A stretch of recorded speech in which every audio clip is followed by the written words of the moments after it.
Chapter 1. The Mystery of Thoughts and Thinking. What if you're not the one actually thinking your thoughts? Have you ever tried to stop your thoughts, only to watch more of them sneak in? And if you're not your mind's narrator, then who is? Let's dive into one of Buddhism's most profound questions, one that shakes the very foundation of how we see ourselves. Have you ever noticed how thoughts appear out of nowhere, like unexpected guests barging into your living room? One moment, you're deeply focused on a task. The next, you're imagining what to cook for dinner, reliving an awkward moment from last week, or stressing about something that hasn't even happened yet. Where do these thoughts come from? More importantly, who is actually thinking them? If you are not consciously summoning these thoughts, then who is behind the wheel? We've all experienced it. You're washing dishes, driving down a quiet road, or gazing out a window when suddenly, pop, a thought jumps in, completely uninvited. You didn't ask for it. You didn't choose it. It just happened. But this isn't a bug in your brain. It's how the untrained mind normally operates. Buddhism has a powerful teaching that explains this strange phenomenon.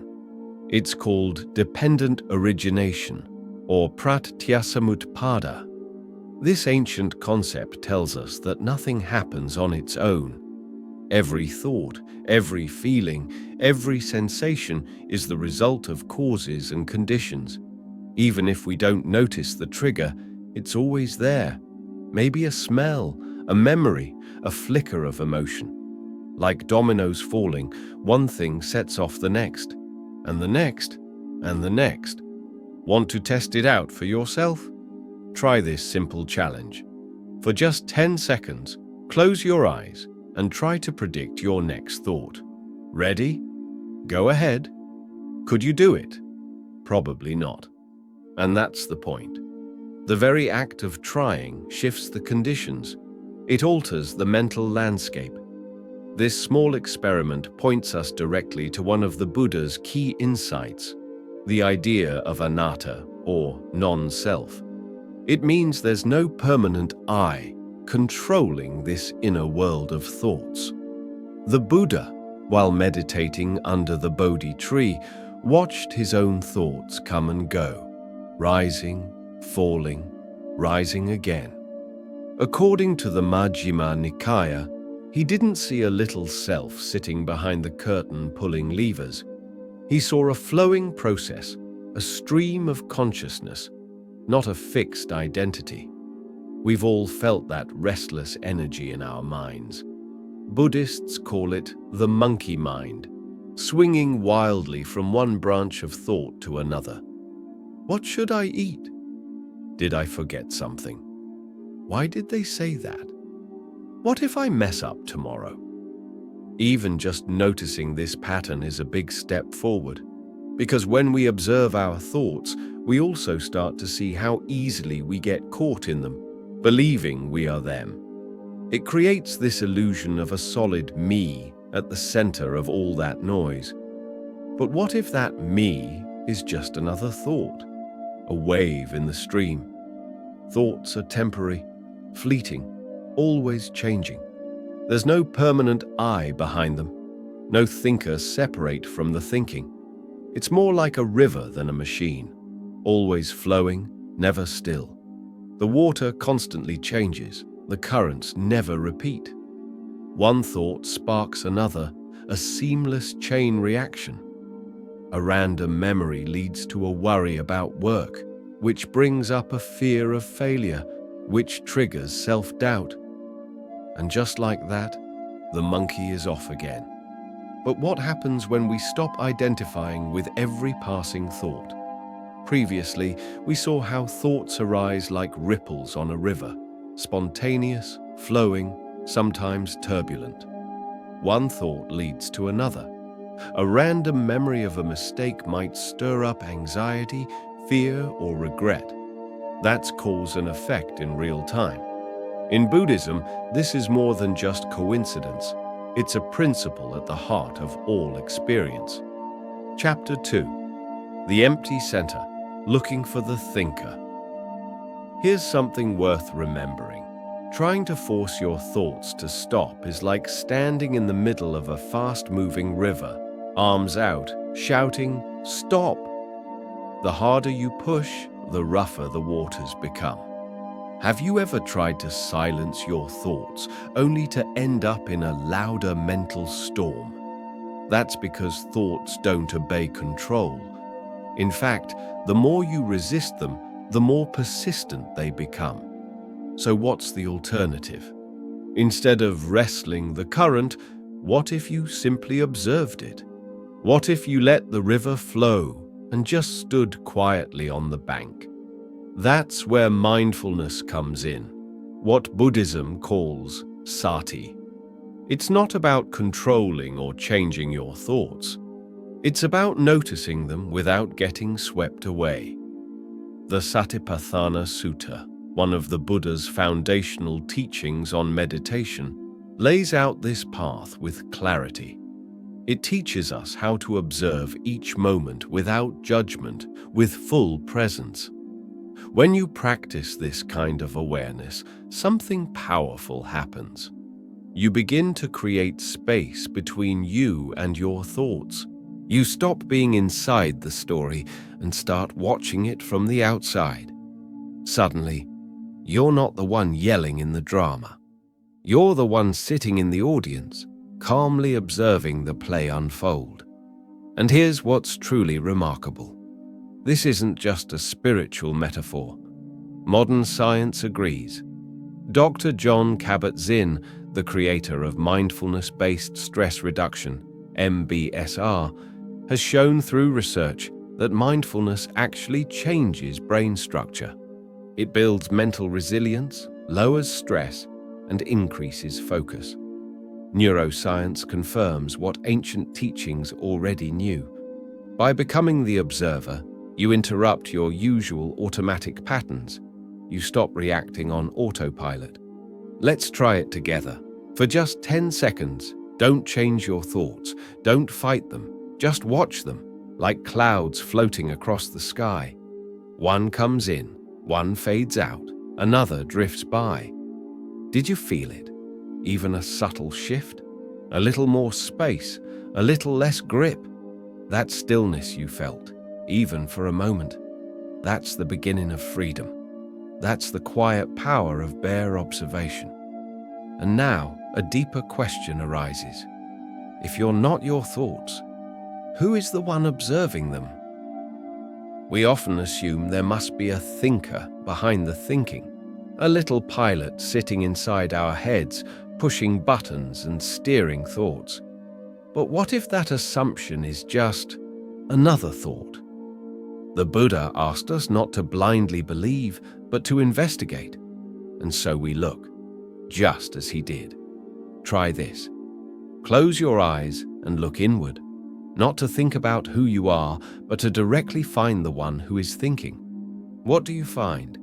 Is there a fixed, solid self sitting there, thinking your thoughts? Most people, when they honestly look, discover something unexpected. Not a little controller, not a permanent core, but a surprising emptiness. Not empty in a scary way, empty in a peaceful, liberating way. Buddhism calls this insight anatta, no self. It doesn't deny your experience. It simply reveals that what we think of as I is just a bundle of changing processes. The Buddha didn't explain this through abstract ideas. He offered a practical framework, the 5 aggregates, or panchakanda. These are the building blocks of what we call a self. Rupa, physical form. Vedana, sensations and feelings. Sanya, perceptions. Sankhara, mental formations or intentions. Vijnana, consciousness. Each of these arises and passes away. None of them, by itself or together, creates a permanent self. So what are we, really? In the last section, we began unpacking the 5 aggregates, form, feelings, perceptions, mental formations, and consciousness, as described by the Buddha. These aren't abstract concepts. They're the very components of everything we experience, moment by moment. Chapter 3. The clear awareness behind thinking. Let's go deeper into these aggregates, especially the fourth, mental formations, or sankhara. This category includes our intentions, habits, thoughts, and volitions, the inner activities that give rise to our mental landscape. They're not fixed traits. They arise and dissolve, constantly changing with conditions. The Buddha made a powerful statement in the Anatta Lakkhana Sutta, often called the Discourse on the Not-Self characteristic. He said of each aggregate, "This is not mine. This I am not. This is not myself." He wasn't being poetic. He was inviting us to observe our experience clearly and directly. He challenged his followers to ask, "Is any of this truly permanent? Is any of this truly me?" There's a story of a monk named Kemaka that brings this teaching to life. He dedicated himself to this inquiry, turning his awareness inward to explore the 5 aggregates one by one. He examined his body, not self, his feelings, changing, his perceptions and thoughts, unreliable, fleeting, his consciousness, arising and passing away like a wave. Even the subtle sense of "I am thinking," that familiar inner voice, he saw as just another mental formation. It wasn't proof of a thinker. It was just another thought in the stream. This insight didn't unsettle him. It freed him. He touched a deep peace, the kind that comes from releasing the illusion of control. Another beautiful example is Kema, once a queen famed for her beauty. Her husband, King Bimbisara, was a devout follower of the Buddha. Knowing Kema's attachment to her appearance, he arranged for her to visit the Buddha's monastery. There, the Buddha showed her a vision, an ethereal woman, even more beautiful than Kema. But then, before her eyes, this radiant vision aged rapidly, wrinkling, stooping, fading into old age and death. The impact was immediate. That vision shattered her attachment. She saw with clarity, beauty is impermanent. And with that realization, she left behind her former life and became a wise and respected nun. Stories like these aren't just ancient legends. They reflect something deeply practical. When we shift from seeing thoughts as mine to seeing them as natural mental processes, something transforms. At first, it can be uncomfortable. If there's no me behind the wheel, then who is driving? But here's the truth the Buddha uncovered. Thoughts are not personal. They arise from conditions, just like raindrops falling from clouds. This is the principle of dependent origination applied to thinking itself. The Buddha once explained it using a metaphor a simple farmer could understand. He said, "The seeds you plant in the past, your actions, your intentions, sprout under present conditions. That's how thoughts arise. That's how feelings grow. You're not sitting in a mental command center pulling levers. Thoughts bloom like flowers from soil, according to the nature of the ground and the weather. And there's great relief in realizing this. You don't need to be the puppet master. You can watch thoughts arise and fade without clinging to them, without claiming them as you. That lightness, that freedom is what Buddhist practice gently points us toward. By seeing clearly, we loosen the grip of identity, and in doing so, we ease the suffering that comes from trying to control what was never really ours. But now, a new question emerges. If all of that is not the self, then what is? What remains beyond all the thoughts, emotions, and perceptions? Previously, we explored the idea that beyond the ever-changing flow of thoughts, there exists something deeper, a clear, silent awareness. Not another thought, but the space within which all thoughts arise and pass away. Let's now look closer at this awareness and how it leads to lasting peace. Chapter 4. The Sky Beyond the Clouds, Mindfulness and Spacious Awareness. The Buddha often spoke of sati, or mindfulness, this calm, non-judging awareness of the present moment. He taught that this quality of mind isn't something we need to create. It's something we already possess, but often forget in the noise of our inner world. One of his disciples, the monk Anuruddha, struggled deeply with his meditation practice. His mind wandered constantly, jumping from thought to thought. No matter how hard he tried to focus, distraction would pull him away. He went to the Buddha for guidance. The Buddha didn't tell him to fight his thoughts or force them to stop. Instead, he offered a simple but powerful instruction. Be aware of what arises and passes away. Watch, but do not cling. Anuruddha followed this advice with dedication. Over time, something shifted. His awareness grew steadier, clearer. He stopped trying to control his mind and instead witnessed it with calm clarity. And in doing so, he discovered something extraordinary: peace. His experience reflects something universal, a potential each of us carries.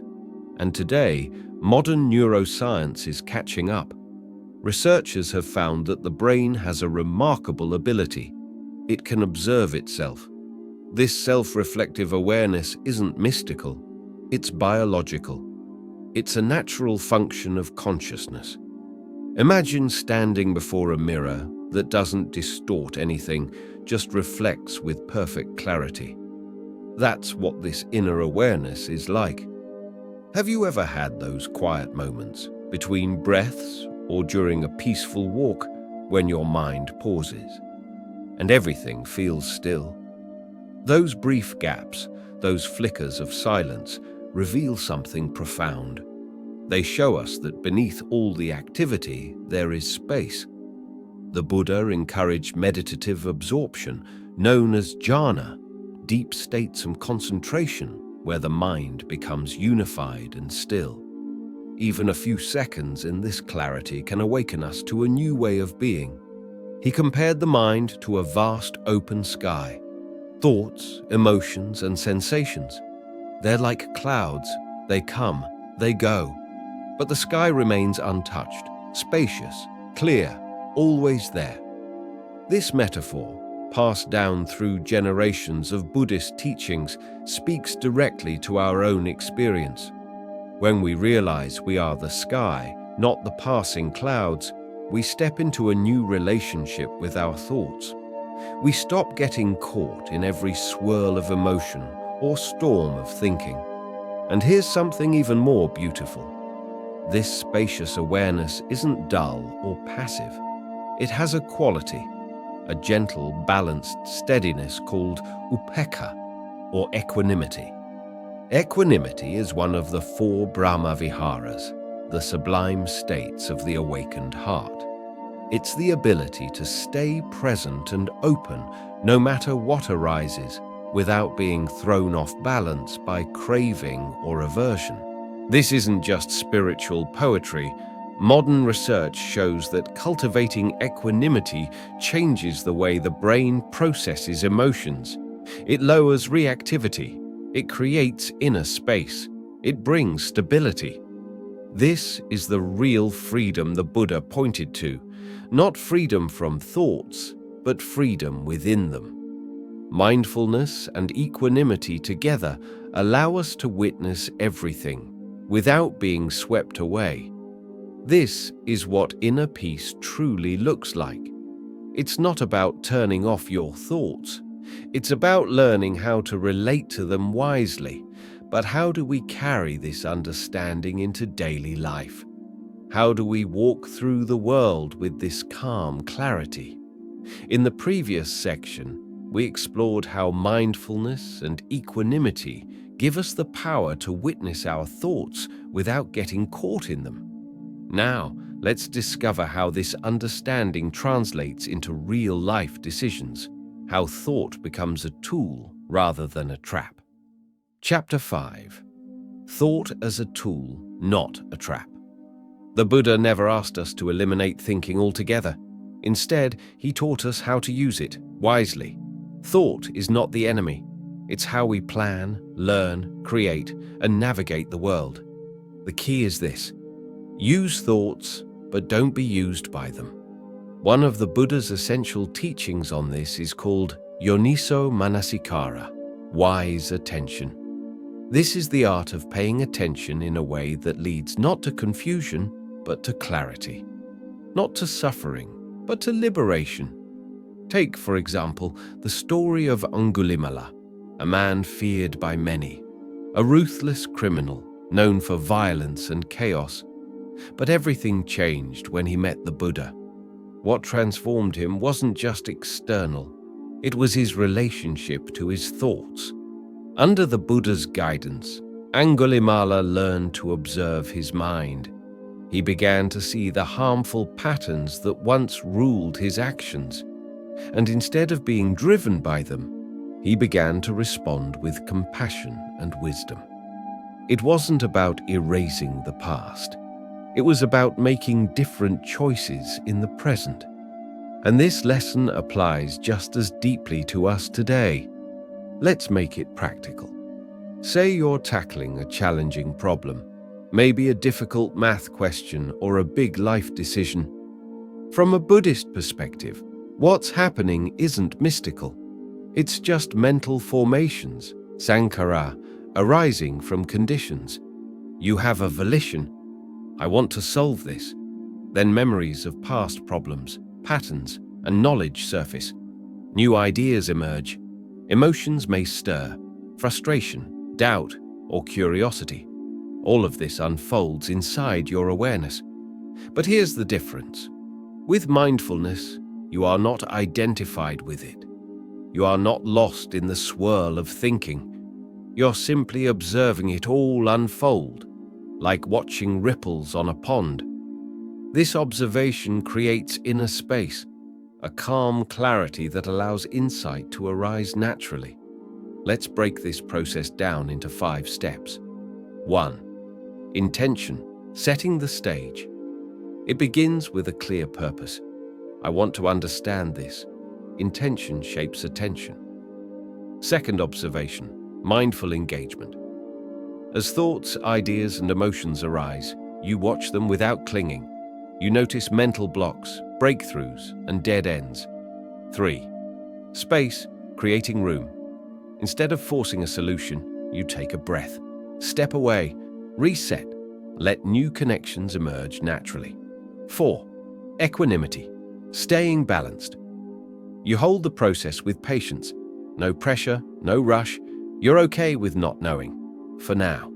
5. Insight, allowing for emergence. When understanding arrives, you greet it gently. You don't cling. You let it grow at its own pace. The Alagadupama Sutta offers a perfect analogy. The Buddha compares thinking to a raft used to cross a river. It's essential. It helps you reach the far shore. But once you've crossed, you don't carry the raft on your back forever. Thoughts, too, are tools, not burdens. Knowing when to use them and when to release them is part of what the Buddha called the middle way.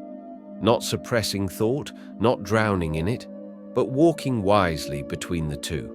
Start with small shifts. When you feel overwhelmed, take a few conscious breaths.